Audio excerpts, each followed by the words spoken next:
One of the most common questions that I'm asked regarding the Sony a7C cameras is what is the best zoom lens? Now of course there are so many options out there, but when you factor in the size of the Sony a7C, lenses like the 24-70 or the 35-150 don't really make much sense. Now they are quite heavy on pretty much any camera, but especially for the Sony a7C, I feel like it kind of defeats the purpose.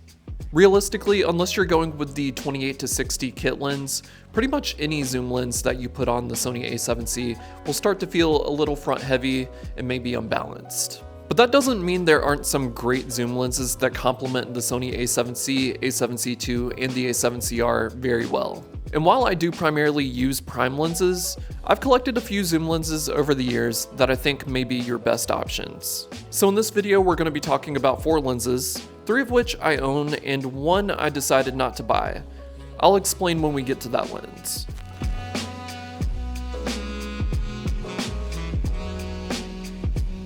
And the first lens is the Sigma 28-70. Now I'll admit this is probably my least used zoom lens on the Sony a7CR. I purchased this lens originally for my original Sony a7C after I realized that the Sony 24-70 G Master version 1 was just simply too big for it. Now the biggest difference going from the 24-70 to the 28-70, other than the size, is the fact that you lose 4mm on the wide end. But I think it is a worthy trade-off because it does have a much smaller and more compact size, while also keeping the f2.8 aperture, which the next 2 lenses on this list do not have. As you can see, this lens does balance quite well on the Sony a7C. It's not too long and it maintains a very slender profile. It weighs 470 grams, it has a 67mm filter thread, it has great image quality, and it's the cheapest lens on the list, coming in at only $799 USD.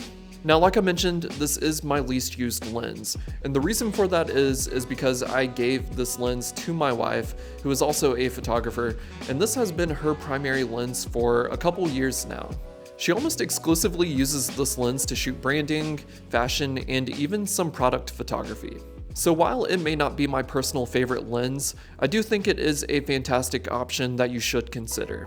Okay, so maybe you like that last lens, but you need that additional 4mm on the wide end, because 28mm is wide, but it's not that wide. Well, the next lens is not 4mm wider, it is actually 8mm wider, which in my opinion makes this lens the most versatile out of all of the lenses on this list, and that is the Sony 20-70 f4G lens. Now, of course, the only caveat of this lens is the fact that it is f4.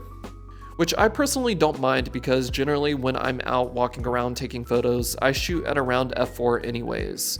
And I'm not too concerned about the low light performance being limited to an f4 aperture because admittedly all of the Sony a7C cameras do pretty well in low light, so I'm not scared to crank up that ISO just a little bit. And being able to go from 20mm all the way to 70mm makes this the perfect lens if you just want to take a single lens out with you and know that you'll have pretty much all of your bases covered, no matter what it is you want to shoot. And it has an aperture ring, which is probably one of my favorite aspects of this lens, or any lens that does have one. Now it does have a 72mm filter thread and it weighs about 488 grams. Which is less than 20 grams more than the Sigma 28-70, but I personally feel like you can feel it in the lens a little bit more. You will definitely notice it being just a little bit more front heavy. Now it is slightly shorter than the Sigma lens, but it is definitely just a little bit wider. And it is also a little bit more expensive, coming in at $998 at the time of recording this video, but I personally think that it is worth it. And the next lens is kind of the opposite of the 20-70, but not really. It is the Sony 24-105 f4G lens. So with this lens, you're sacrificing 4mm on the wide end, but you are gaining 35mm on the tight end, which depending on your shooting style and needs, could also make this lens the most versatile of them all. Now this is the largest lens on the list, and I do think it's bordering the line of being too big for this camera. But as someone who is quite snobby about their compact prime lenses, I do enjoy using this lens quite a lot, and it is nice being able to zoom into 105mm. And being that it is the largest lens on the list, it does weigh in at 663 grams, and it does have a 77mm filter thread. Oh, and I almost forgot to mention that this lens does have optical steady shot, so if you are zoomed in to 105mm, it'll help stabilize the image so you know your image is going to be sharp, and if you are shooting handheld video footage, then it will also help stabilize that as well, which makes this lens my personal favorite for filming handheld video.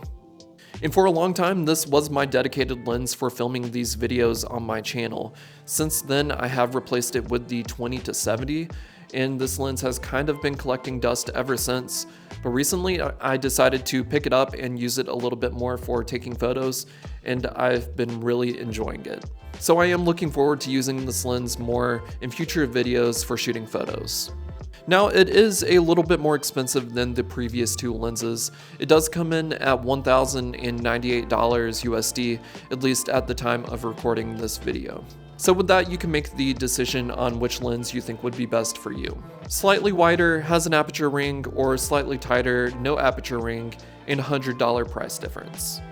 So that is it for the lenses that I currently own, but I couldn't make this video without mentioning the Sony 24-50 2.8G. And I think this might actually be the best option for a lot of people, but the reason I decided not to buy it is because, well, I already own these 3 other zoom lenses, plus additional prime lenses that cover that 24-50mm focal range. So let's be honest, it would be a bit excessive. Earlier this year, I did spend a couple weeks using it, and I think the reason I really love the 24-50 so much is because while it is a zoom lens, it felt more like I was using a prime lens. Now, it's hard to explain, but if you ever get your hands on this lens, I think you'll understand what I mean. To me, this is the perfect one and done walk around lens, because while the focal range is somewhat limited, it still has plenty of versatility.